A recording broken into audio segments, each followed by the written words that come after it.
The value of close air support for ground forces in a battle area cannot be overemphasized, and the accuracy and formidable firepower of the tactical air units within all services cannot be denied. In addition to close air support, one of the many other tasks of combat air support is detection of enemy activities beyond the forward edge of the battle area. It is essential that these enemy activities are searched out and destroyed before their effectiveness can be applied. These are difficult targets to acquire. The difficulty of target acquisition was fully recognized by the Department of Defense. The Director, Defense Research and Engineering, keynoted the requirements when he wrote, "The effectiveness of our current and proposed air-to-ground weapons is limited by our ability to acquire enemy targets on the ground in preparation for attack by either fixed-wing or rotary-wing aircraft." Consequently, the Director, DDR&E, tasked the Weapons System Evaluation Group in Arlington, Virginia, to investigate the feasibility of evaluating the current operational capability to acquire such targets beyond the immediate battle area. To accomplish the task, WESEG and the Institute for Defense Analysis first envisioned an evaluation program based on field testing of the current and newly developed target acquisition systems. However, they concluded that data secured by previous field test methods were not sufficient to accurately predict the relative importance of the various acquisition systems and techniques, especially under the many environmental conditions prevalent. Further, because of apparent complexities of target acquisition factors, realistic field testing would necessarily be extensive and thus generally uneconomical due to the large number of sorties required. As a result, WESEG suggested a program whereby target acquisition factors could be researched through the use of simulators. The data obtained by simulation could then be validated by limited field tests. Also, the simulation method could be useful in the evaluation of the various systems in the inventory, as well as alternative systems and techniques at all levels of development. As a result, a simulator program was projected.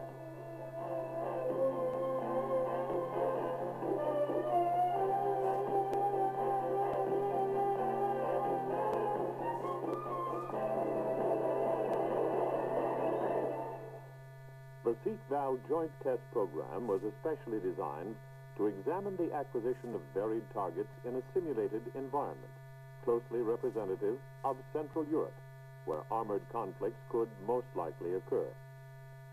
The Air Force was designated by DDR&E as executive agent to implement the program, with active participation by the Army, Navy, and Marine Corps. The Joint Test Force was formed consisting of an Air Force Test Director and 4 Deputy Directors, one from each of the services.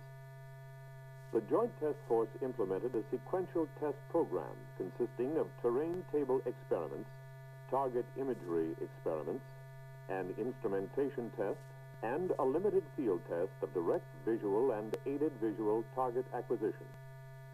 The initial implementation of the program began in August 1973 with terrain table experiments conducted at the Aerospace Medical Research Laboratory at Wright-Patterson Air Force Base, Ohio, with available simulation facilities. The results of the initial experiments provided guidance for WESEG design of further aided and unaided experiments. As a follow-on to these initial tests, several contractual options were considered. Ultimately, Martin Marietta was selected to conduct additional terrain table experiments with an integrated and expanded terrain simulation facility. To ensure maximum benefits from the experiments, the devices tested, scenarios adopted, and procedures were kept as close as possible to operational reality. The simulated cockpit, or habitat, was held stationary while the table was designed to move under the observers to simulate overflight. A TV sensor with 3 fields of view, narrow, wide, and variable, was positioned in the simulated cockpit to serve as an acquisition aid. The TV system was pointed by the position of the helmet-mounted sight and provided data on method of search. The terrain table experiment was composed of 5 experiments, 3 using fixed-wing aircraft and 2 using rotary-wing aircraft. A total of 584 observers were used during the experiments. 292 were untrained Martin Marietta personnel, and 292 were trained military air observers selected from all of the services. As in the first terrain table tests, the observers were carefully screened. Information was collected on their habits, health, vision, flight background, and previous target acquisition experience. All observer participants were thoroughly indoctrinated on test procedures and furnished with briefing materials such as photographs, maps, and charts. The acquisition measure for fixed wing was range, and for rotary wing, it was time. The observers were briefed on the timing method used during each mission, whereby a dowser was raised at a given point during each target run and immediately dropped when the observer signaled target acquisition. The time allotted was a 1-minute interval for rotary wing and target overfly for fixed wing. The 5 experiments covered 9 experimental factors that were varied throughout the tests: method of search, clutter, contrast, illumination angle, number of targets, pop-up range, pop-up altitude, coloration, and observer training. The search methods for fixed wing were direct view alone and direct view supplemented by wide view, narrow view, and variable view TV displays. In the rotary wing experiments, the search method was direct view alone, direct view with stabilized optics, or TV. The 2 different contrast levels were created by varying the reflectivity of both targets and backgrounds. The tank targets used dark olive drab and beige colors and were darker than the target background. 3 levels of clutter were obtained by adjusting locations of the trees and bushes on the terrain table. Normally, 3 tanks were used in each target. One experiment varied the tank targets from 0, 1, 3, and 9. Data during these 5 experiments were gathered by debriefing each observer after each mission, by the observations of the umpire, and the monitors for each run. All data were entered into a computer after a quick look action verified that the accumulated data were valid. As might be expected, effects of clutter were pronounced throughout the experiment. The method of producing clutter on the model is feasible. However, properly quantifying clutter remains unsolved. Although the terrain table experiments were exploratory, they produced some predictable results, as well as questions requiring further study. The dynamic real-time phase of the Seekval program used the Boeing multi-mission simulator. It included a simulated cockpit, a special system for simulating electro-optical sensors and wide-angle imagery, which could be projected on a large curved screen to simulate real-time target acquisition.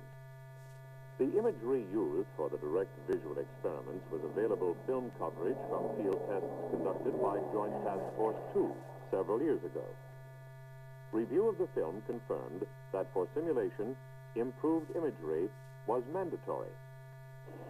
The improved rotary wing imagery collected at Fort Lewis was used for the follow-on multi-mission simulator experiments. The only aid used in the rotary wing visual evaluation was a generic electro-optical sensor slaved to a monocular sight mounted on a pantograph. The observer in the cockpit aimed the sight at the target projected on the screen. The TV in the cockpit displayed the same target scene viewed within the sight. The view on the TV display was activated and directed by signals from the pantograph. The electro-optical device was used only after the target was visually acquired, and was mainly for the observer to verify that his target acquisition was correct. 22 Army and 10 Marine Corps aviators with recently acquired low-altitude experience and standard aviator physical qualification were used in the experiments. The total number of test conditions was 112. 38 sequences were used with or without aid, and variations of cues, such as fact controllers or photo briefing. The test simulated target acquisition from a hovering position of a pop-up profile at ranges of 400, 800, and 1,200 meters from the target. A projector dowser was used to establish the beginning of the time available to the observer for target acquisition. The time required by the observer to acquire the target and activate the event button was used as the measure of performance. It was obvious that the simulation was limited by the projected film resolution. The recognized advantages of this type simulator are the realistic integration with devices corresponding to target acquisition devices. Also, the realistic inclusion of atmospheric contrast attenuation and a wraparound effect, which increases the realism of the simulator. As with the terrain table experiments, the validation of the measurements made in the multi-mission simulator must be based on results from the field tests conducted under the same conditions. In order to validate the simulation data collected and to achieve reliable comparisons of these data with real-world conditions, the field test was necessarily structured to gather data on the critical areas such as aircraft course, speed, range, altitude, time, target to background contrast, and clutter. Such controlled conditions were mandatory to assure accuracy of the flight test data. As a result, several tests were accomplished to assure that adequate instrumentation and procedures were available to obtain the data and the control required for target acquisition variables. Photographic data reduction methods were developed by the Air Force Avionics Laboratory to enable field test contrast values to be produced in a timely manner. Because contrast was shown to be dependent upon target orientation and illumination conditions, the most accurate measurements obviously occur at the time and location of acquisition by each test observer. For the field test, the RMS-2 with the Army ground controllers provided the vectoring capability and recorded flight information and other data relayed from the test aircraft. In the interest of preventing loss of data during the tests, backup audio and video instrumentation provided an airborne history of test events. For the field test operations, the Air Force Weather Service provided data on weather and atmospheric conditions which could influence target contrast seen from an aircraft. The U.S. Army and Washington State National Guard supplied medium tanks, armored personnel carriers, and trucks to provide a variety of contrast and scene clutter. An additional target was located separately, consisting of resolution bars and a Landolt ring. The gap in the ring was movable to serve as an acquisition test for observers. The 3-bar resolution target was used for check and calibration of electro-optical sensors. The test subjects were all military personnel, equally divided between trained and untrained observers assigned by the services. As in the other experiments, each observer was given various examinations covering habits, experience, visual acuity, and color blindness for comparative data. The field test consisted of 5 experiments, 3 using fixed-wing aircraft and 2 using rotary-wing aircraft. Test factors corresponded as closely as possible to those used in the 2 simulation experiments. That is, both direct visual and aided visual acquisitions were accomplished during varied conditions of clutter, contrast, illumination, aircraft speed, pre-mission briefing level, target offsets, and range. The aircraft used for the tests included a T-39 containing a standard package consisting of a helmet-mounted video system, a video and audio recorder, an event switch, an RMS-2 transceiver, an iRig time code generator, and an interface unit between aircraft instrumentation to the RMS-2. The T-39 aircraft was used for high-speed, direct visual portions of the fixed-wing experiments. An O-2 was also equipped with the standard package and was used for low-speed, direct visual experiments. A Cessna with a generic electro-optical sensor was used during the aided portions of the fixed-wing experiments. A helicopter equipped with the standard instrumentation package was used for direct visual experiments. A similar helicopter containing the iStar system was used for aided acquisition. iStar is a helicopter-mounted research and development adaptation of the Tizio electro-optical system. During each mission day, a helicopter obtained black and white, color, and infrared sensitive film coverage of each target site from several ranges. These missions were scheduled at 0900, 1300, and 1600 hours to provide the Air Force Avionics Laboratory with the photographic data from which target-to-background contrast was determined for each acquisition event. Ground-based photometric measurements were made to characterize the grayscale luminance and optical transmission properties of the atmosphere. For the fixed-wing experiments, both direct visual and aided visual acquisitions were factors addressed for each scene. Other factors were number of targets, high-speed and low-speed visual acquisition, and level of target briefing. A shift in flight path was used to provide a new level of target offset. Morning or late afternoon flights provided a change in scene shadows or illumination from those of the midday shadowless conditions.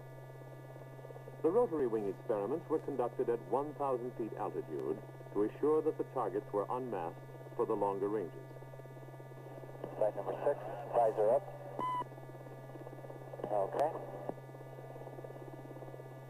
1, 2.6, and 4.2 kilometers were the rotary wing acquisition ranges.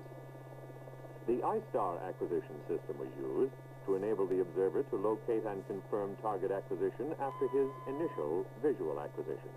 Okay, what you got? 3 tanks, tan in color, and a straight up formation. Target offset conditions were varied by changing the aircraft heading as it hovered for the acquisition trial. At least 500 individuals participated in the field tests, requiring nearly 850 hours of flying time. Of the 1,800 attempted target acquisitions, data loss was minimal because the instrumentation provided a dual purpose and backup capability. Analysis of the factors provided expected results. Method of search, illumination, number of targets in an array, type of briefing were the significant fixed-wing acquisition factors. Clutter, range, method of search, and training affected rotary wing acquisition more than other factors, such as target offset. The field tests provided a vast quantity of carefully documented data, available for further study and for applications to future programs. A comparative analysis of the field test and simulator results was conducted by the Seekval Joint Test Force. Many treatments from each test were not included in the comparison because of dissimilarities in test procedure or factors. Search method was clearly the most important experimental factor. The terrain table results correctly predicted the relationship between field test direct visual and aided target acquisition. Terrain table acquisition was extended to 11 kilometers instead of the 6 kilometers experienced in the field test, a finding attributed to real-world atmospheric loss. The multi-mission simulator predicted the relationship between aided and unaided rotary wing acquisition when physical differences in acquisition systems are taken into account. However, it is clear that improved projected image quality is needed at longer acquisition ranges. Seekval test experience emphasizes the importance of carefully controlling and maintaining consistent experimental factors and procedures. Quick-look data control and analysis is needed to identify data collection and other procedural weaknesses. Factors which are difficult to define and quantify must be given special study and attention to assure consistency required for test comparisons and analysis.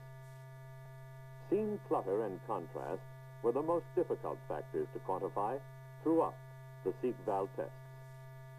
The concept of studying target acquisition aid sensors employing simulators proved valid, and thus field testing exclusively is unnecessary. The comparative analysis indicated simulators were predictors of relative results for different methods of search. An independent analysis was accomplished by the Institute of Defense Analysis and the Weapons System Evaluation Group.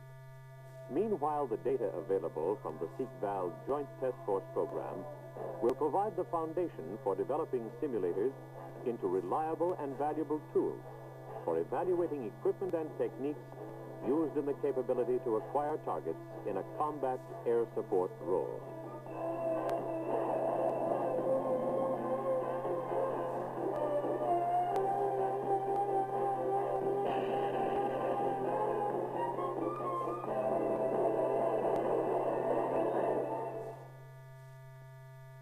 Weapons is limited by our ability to acquire enemy targets on the ground in preparation for attack by either fixed-wing or rotary-wing aircraft. Consequently, the director, DDR&E, tasked the Weapons System Evaluation Group in Arlington, Virginia, to investigate the feasibility of evaluating the current operational capability to acquire such targets beyond the immediate battle area. It is essential that these enemy activities are searched out and destroyed before their effectiveness can be applied. These are difficult targets to acquire. The difficulty of target acquisition was fully recognized by the Department of Defense. The Director, Defense Research and Engineering, keynoted the requirements when he wrote, "The effectiveness of our current and proposed air-to-ground..." The value of close air support for ground forces in a battle area cannot be overemphasized, and the accuracy and formidable firepower of the tactical air units within all services cannot be denied. In addition to close air support, one of the many other tasks of combat air support is detection of enemy activities beyond the forward edge of the battle area, under the many environmental conditions prevalent. Further, because of apparent complexities of target acquisition factors, realistic field testing would necessarily be extensive and thus generally uneconomical due to the large number of sorties required. As a result, WESIG suggested a program whereby target acquisition factors could be researched. To accomplish the task, WESIG and the Institute for Defense Analysis first envisioned an evaluation program based on field testing of the current and newly developed target acquisition systems. However, they concluded that data secured by previous field test methods were not sufficient to accurately predict the relative importance of the various acquisition systems and techniques, especially